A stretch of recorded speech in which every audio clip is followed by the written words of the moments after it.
প্রথম ধাপে উপজেলা ভোটের প্রচার শেষ হচ্ছে রাতে। ভোটাধিকার রক্ষায় সজাগ থাকার আহ্বান সিইসির।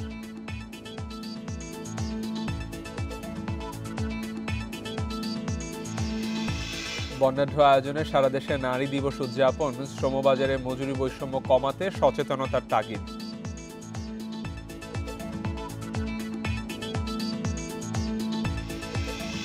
ঝিনাইদহের মোবারকগঞ্জ চিনিকলে ৫,০০০ আখ চাষির পাওনা ২৪ কোটি টাকা অর্থ সংকটে কর্তৃপক্ষ।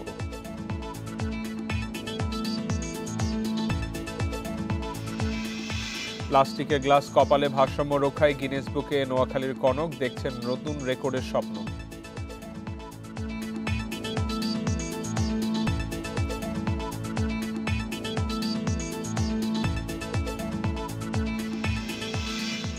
এমদাদুল হক আমন্ত্রণ জানাচ্ছি সমগ্র বাংলাদেশের। উপজেলা পরিষদ নির্বাচনের প্রথম ধাপের প্রচারণা শেষ হচ্ছে রাত ১২টায়। শেষ দিনে ভোটারদের দ্বারে দ্বারে সমর্থন চাইছেন প্রার্থীরা। এদিকে বিভিন্ন উপজেলায় পাঠানো হচ্ছে নির্বাচনী সরঞ্জাম। নির্বাচন কমিশন বলছে সুষ্ঠু নির্বাচনের জন্য সকল প্রস্তুতি নেওয়া হয়েছে।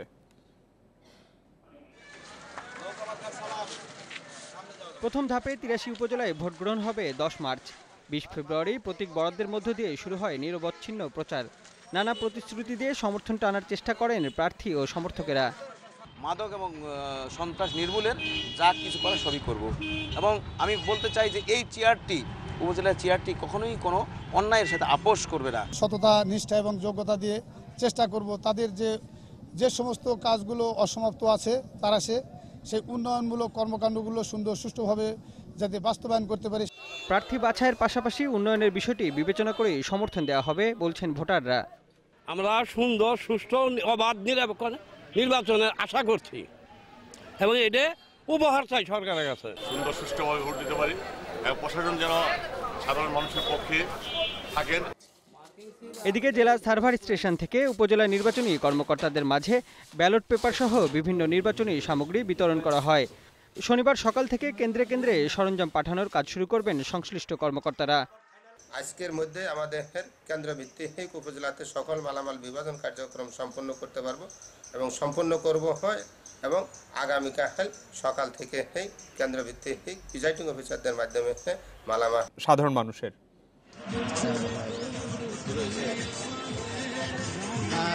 পঞ্চম দফার উপজেলা নির্বাচন এই শেষ দিনে সকাল থেকেই প্রার্থীরা ভোটারদের দ্বারে দ্বারে যাচ্ছেন এবং ভোট প্রার্থনা করছেন। দুপুরে তারা মসজিদে মুসল্লিদের সাথে নামাজ আদায় করেন এবং কুশল বিনিময় করেন, ভোট চান এবং দোয়া প্রার্থনা করেন। তারা বলছেন এলাকার উন্নয়নের জন্য কাজ করে যাবেন, এই প্রতিশ্রুতি দিয়ে ভোটারদের কাছে ভোট প্রার্থনা করছেন। জামালপুরের ৩টি উপজেলায় নির্বাচন অনুষ্ঠিত হচ্ছে ১০ মার্চ। এই 3টি উপজেলার মধ্যে ইসলামপুর ও দেওয়ানগঞ্জ উপজেলা আওয়ামী লীগের বিদ্রোহী প্রার্থীরা নির্বাচনে অংশ নিয়েছে।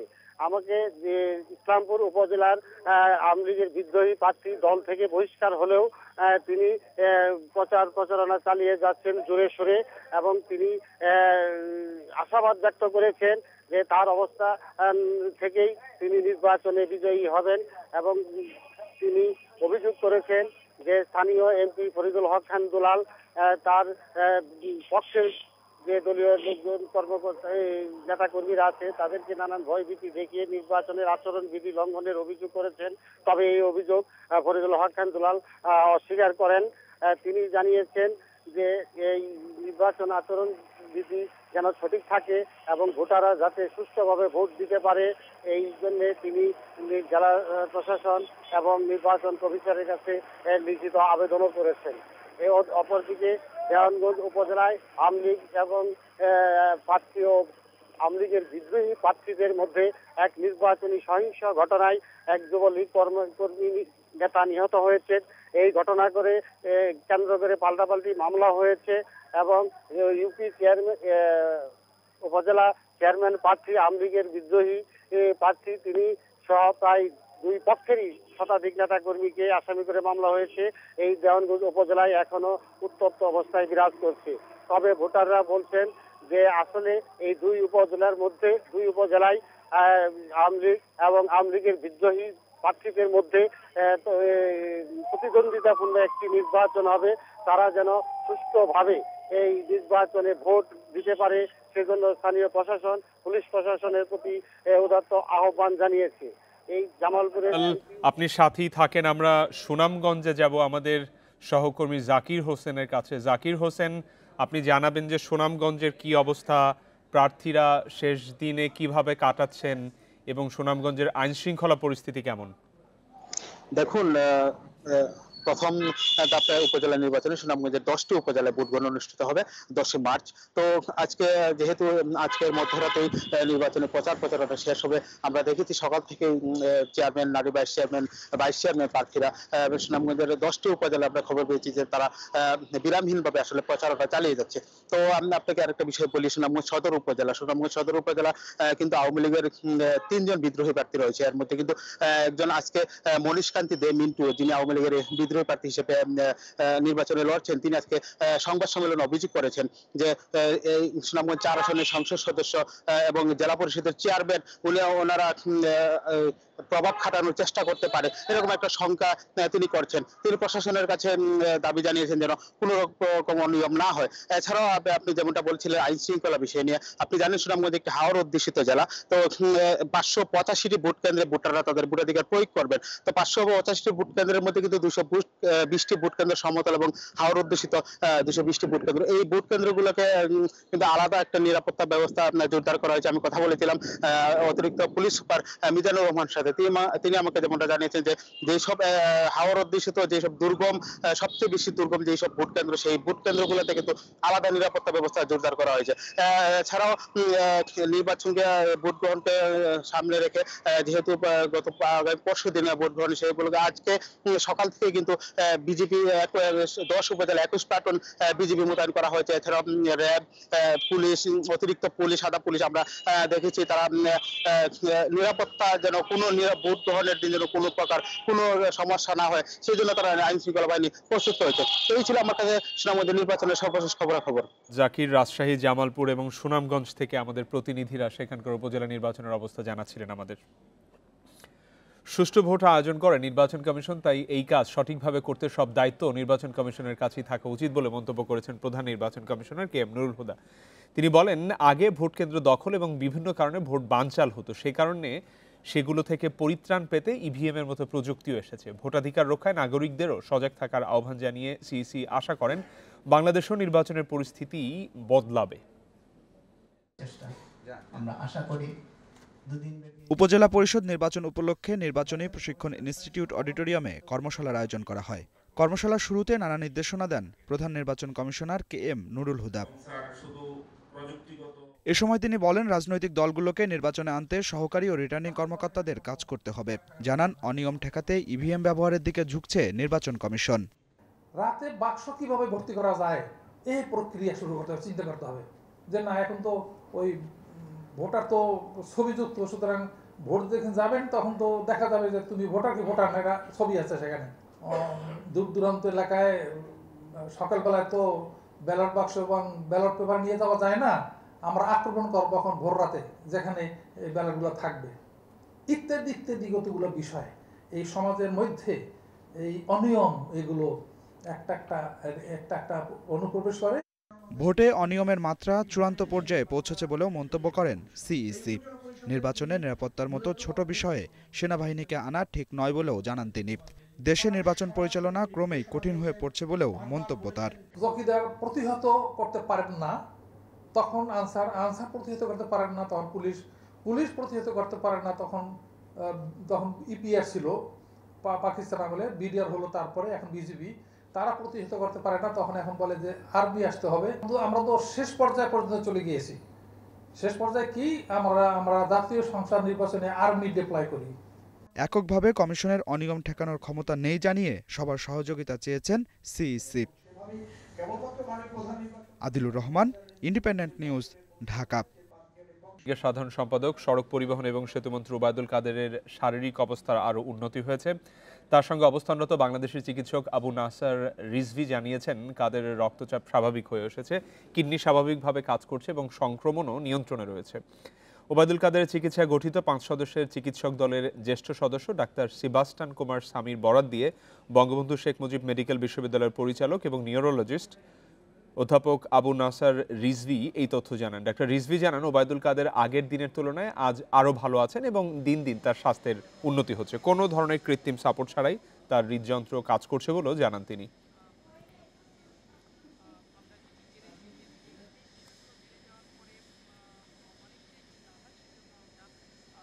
সবাই মিলে ভাবো, নতুন কিছু করো, নারী পুরুষ সমতার নতুন বিশ্ব গড়ো। এই প্রতিপাদ্য সামনে রেখে সারা দেশে নানা আয়োজনে পালিত হচ্ছে আন্তর্জাতিক নারী দিবস। এ নিয়ে আয়োজিত আলোচনা সভায় নারীর যাত্রা বাধাহীন করার আহ্বান জানিয়েছেন বক্তারা। সিলেটে জেলা প্রশাসক কার্যালয় থেকে বের করা হয় বর্ণাঢ্য শোভাযাত্রা। পাশাপাশি নগরীর কবি নজরুল অডিটোরিয়ামে মুক্ত মঞ্চে ছিল সাংস্কৃতিক পরিবেশনা। চাঁপাইনবাবগঞ্জে শুরু হয়েছে দুদিনের নারী উন্নয়ন মেলা। রাঙামাটিতে জেলা প্রশাসন ছাড়াও পার্বত্য চট্টগ্রাম মহিলা সমিতি, হিল উইমেন্স ফেডারেশনের আয়োজনে ছিল বিশেষ অনুষ্ঠান। ঝালকাঠি এবং নাটোরে পুলিশ উইমেন নেটওয়ার্কের আয়োজনে ছিল বর্ণাঢ্য শোভাযাত্রা এবং আলোচনা সভা। এছাড়া বাগেরহাট, ময়মনসিংহ, ঝিনাইদহ, মেহেরপুর, সাতক্ষীরা, মংলা সহ বিভিন্ন জেলায় নানা আয়োজনে উদযাপিত হচ্ছে আন্তর্জাতিক নারী দিবস।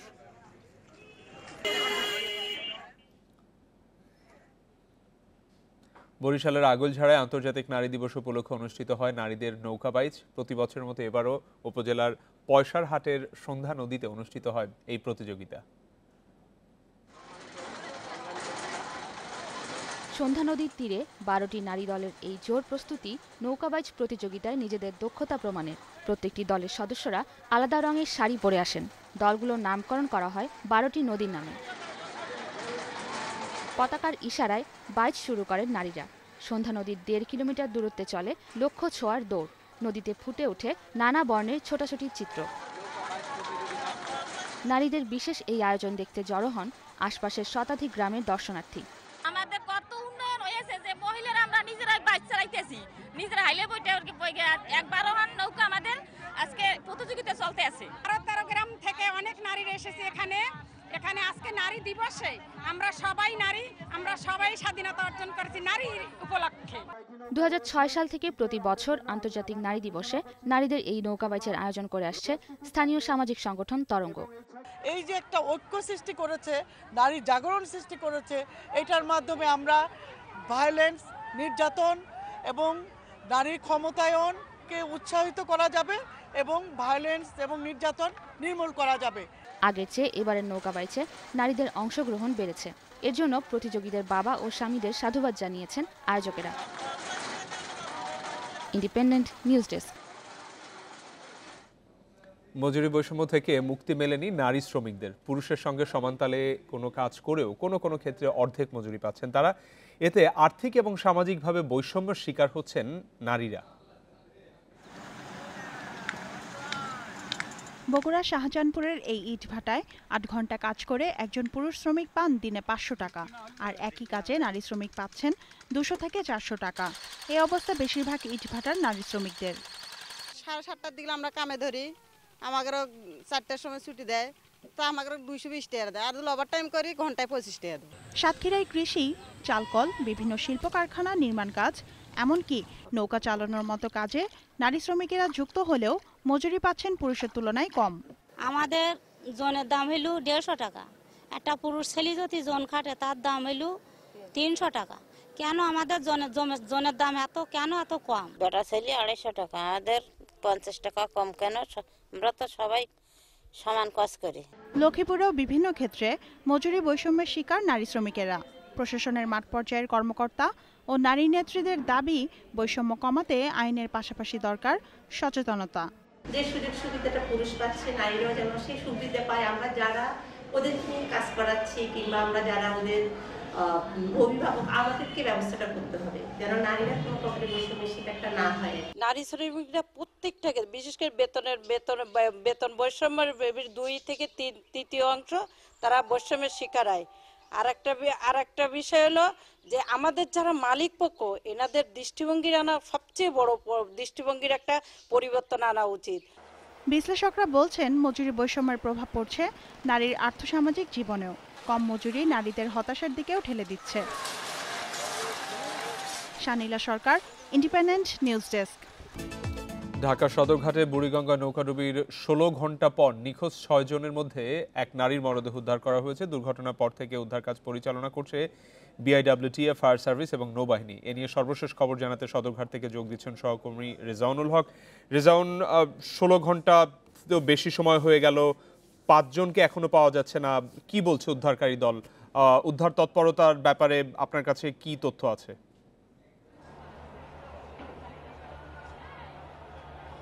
দেখুন, 18 ঘন্টা হতে চলেছে কাল রাত 10:30টার পর থেকে। এখনও কিন্তু একজন নারী উদ্ধার হয়েছে, জামশিদা নামে, যিনি দেলোয়ারের স্ত্রী। অর্থাৎ একই পরিবারে যে 7 জন একটি নৌকায় করে কামরাঙ্গী চর থেকে সদরঘাট আসছিলেন এবং সদরঘাট থেকে তারা শরীয়তপুর যাওয়ার জন্য যে প্রস্তুতি নিয়েছিলেন এবং সেই মুহূর্তে আসলে এই সুরভি 7-এর ধাক্কায় তারা সদরঘাটে সেই নৌকাটি ডুবে যায়।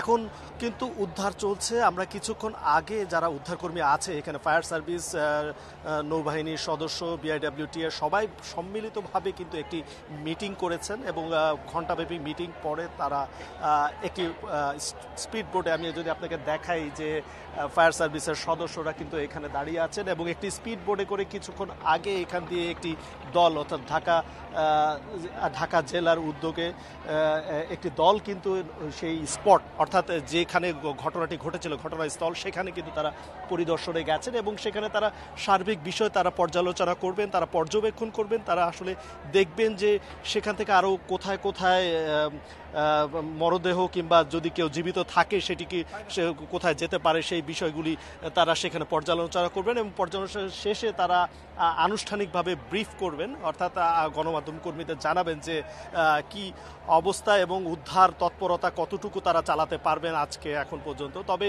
সবশেষ খবর পর্যন্ত এখন পর্যন্ত একজন নারী উদ্ধার হয়েছে, তবুও তার পরবর্তীতে আপনার কাছ থেকে আমরা নিশ্চয়ই এই তথ্যগুলো জেনে নিব। ধন্যবাদ আপনাকে। ঝিনাইদহের মোবারকগঞ্জ চিনিকলে আখ বিক্রি করে টাকা পাচ্ছে না 5,000 চাষি। তাদের মোট পাওনা দাঁড়িয়েছে প্রায় 24 কোটি টাকা। আর্থিক সংকটের কারণে পাওনা পরিশোধে দেরি হচ্ছে বলে জানিয়েছে চিনিকল কর্তৃপক্ষ। ঝিনাইদহ জেলার একমাত্র ভারী শিল্প প্রতিষ্ঠান মোবারকগঞ্জ চিনিকল চলতি মৌসুমে 1,08,423 মেট্রিক টন আখ মাড়াই করে 8,132 মেট্রিক টন চিনি উৎপাদনের লক্ষ্যমাত্রা তাদের। এর জন্য চাষিদের কাছ থেকে প্রায় 28 কোটি টাকার আখ কেনে চিনিকল কর্তৃপক্ষ।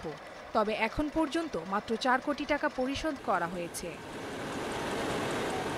পাওনা টাকা না পেয়ে পরিবার নিয়ে মানবেতর জীবনযাপন করছেন চাষিরা। সময় মতো টাকা না পেলে ইরি মৌসুমেও আবাদ ব্যাহত হওয়ার আশঙ্কা করছেন তারা। মিল কর্তৃপক্ষ আমার সেই সর্বকৃত আখের টাকা পরিশোধ করছে না। আমার দিনের পর দিন ঘোরাচ্ছে, আমি সেই আখের টাকার বিনিময় আমি কাজ করতে পারছি না। সমস্ত টাকা জোন এবং গাড়ি ভাড়া সম্পূর্ণ বাকি। তারা আমাদের কাছে ধর্ণা দিচ্ছে, আমরা মিলের দ্বারে দ্বারে ঘুরেও কোনো টাকা সুরাহা পাচ্ছি না। এদিকে চিনিকল কর্তৃপক্ষ বলছে উৎপাদিত চিনি বিক্রি না হওয়ায় চাষিদের টাকা পরিশোধ করা যাচ্ছে না। সরকারের কাছ থেকে ভর্তুকি পেলে পাওনা পরিশোধ সম্ভব হবে বলে জানায় প্রতিষ্ঠানটি। শিল্প মন্ত্রণালয় থেকে অর্থ মন্ত্রণালয়ের কাগজটা প্রক্রিয়াকরণ চলছে। ওই টাকা 500 কোটি টাকা ছাড় হলেই আমরা কৃষকদের টাকা পরিশোধ করতে সক্ষম হব। এছাড়াও যদি চিনি বিক্রি করতে পারি সেখান থেকে আমরা সমর্থ হব। আর্থিক দুর্দশা থেকে বাঁচাতে যত দ্রুত সম্ভব পাওনা টাকা পরিশোধের দাবি আখ চাষিদের। তা না হলে আন্দোলনে নামার হুমকি দিয়েছেন কৃষক নেতারা। Independent news desk. বান্দরবানে অনুষ্ঠিত হলো বোমাং সার্কেলের খাজনা আদায়ের ঐতিহ্যবাহী উৎসব রাজপূর্ণা। এ উপলক্ষে সকালে শহরের রাজবাড়ি মাঠে জুম চাষিদের কাছ থেকে আদায় করা খাজনা তুলে দেওয়া হয় রাজার হাতে। এর আগে রাজবাড়ি থেকে বর্ণাঢ্য শোভাযাত্রা নিয়ে উৎসবের মঞ্চে আসেন বোমাং রাজা চৌধুরী। এ উপলক্ষে জেলার প্রত্যন্ত এলাকা থেকে বিভিন্ন জনগোষ্ঠীর মানুষ রাজবাড়ি প্রাঙ্গণে ভিড় জমান। আয়োজন করা হয় লোকজ সাংস্কৃতিক অনুষ্ঠানের। এতে এবার উপজেলা নির্বাচন সামনে রেখে প্রশাসনের অনুমতি না পাওয়ায় অনুষ্ঠিত হচ্ছে না 3 দিনের ঐতিহ্যবাহী মেলা।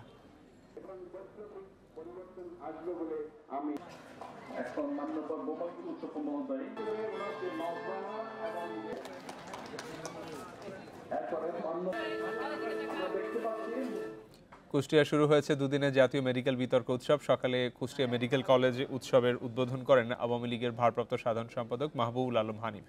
উৎসবের আয়োজন করেছে Bangladesh national debate federation NDFBD। এতে অংশ নিচ্ছেন 46টি মেডিকেল কলেজের অন্তত 500 শিক্ষার্থী। কাল বিজয়ীদের মধ্যে পুরস্কার বিতরণের মধ্য দিয়ে শেষ হবে এই বিতর্ক প্রতিযোগিতা।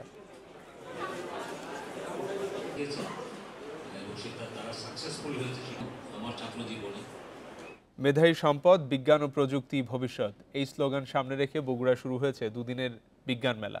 উপজেলা প্রশাসনের আয়োজনে শহরের শাহজাহানপুরে চলছে এই মেলা। এতে নানা ধরনের উদ্ভাবনী প্রকল্প নিয়ে অংশ নিচ্ছেন জেলার 8টি শিক্ষা প্রতিষ্ঠানের শিক্ষার্থীরা। ধাতব পদার্থ এবং লবণ পানি দিয়ে বিদ্যুৎ উৎপাদন থেকে শুরু করে পরিবেশ বান্ধব নগরায়নের পদ্ধতির মতো নানা উদ্ভাবন দৃষ্টি কাটছে দর্শনার্থীদের। বিজ্ঞান এবং প্রযুক্তি মন্ত্রণালয়ের সহায়তায় আয়োজিত এই বিজ্ঞান মেলা শেষ হবে আগামীকাল।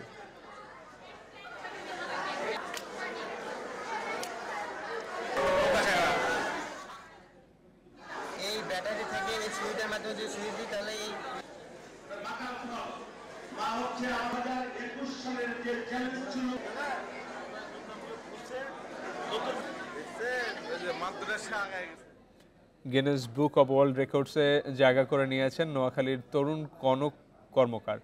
600 প্লাস্টিক গ্লাস কপালে রেখে ভারসাম্য রক্ষা করে এই রেকর্ড গড়েন তিনি।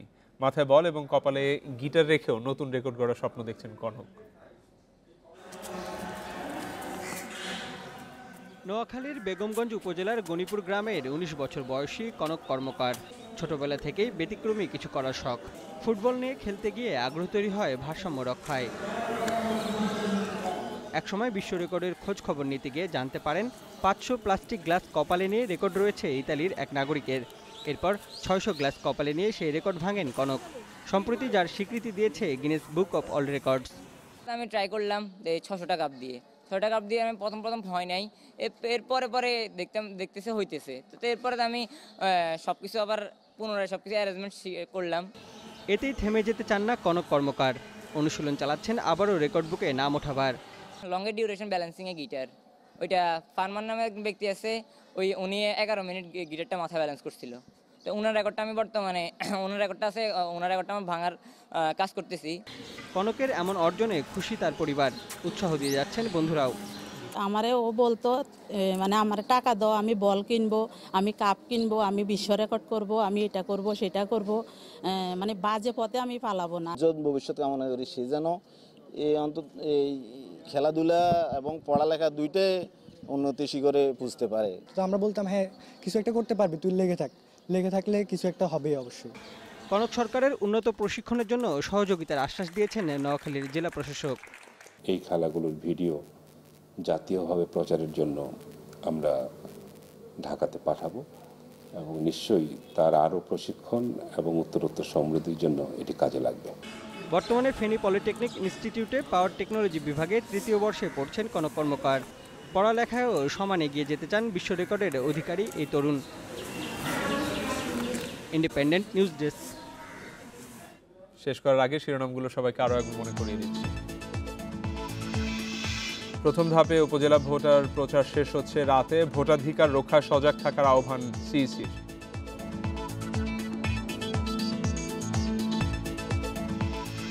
বর্ণাঢ্য আয়োজনে সারা দেশে নারী দিবস উদযাপন। শ্রমবাজারে মজুরি বৈষম্য কমাতে সচেতনতার তাগিদ।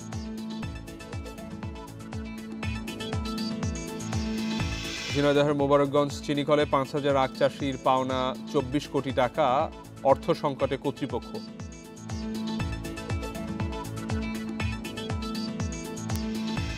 প্লাস্টিকের গ্লাস কপালে ভারসাম্য রক্ষায় গিনেস বুকে নোয়াখালীর কনক দেখছেন নতুন রেকর্ডের স্বপ্ন। পরের আয়োজন দেখা আমন্ত্রণ রইল। ধন্যবাদ।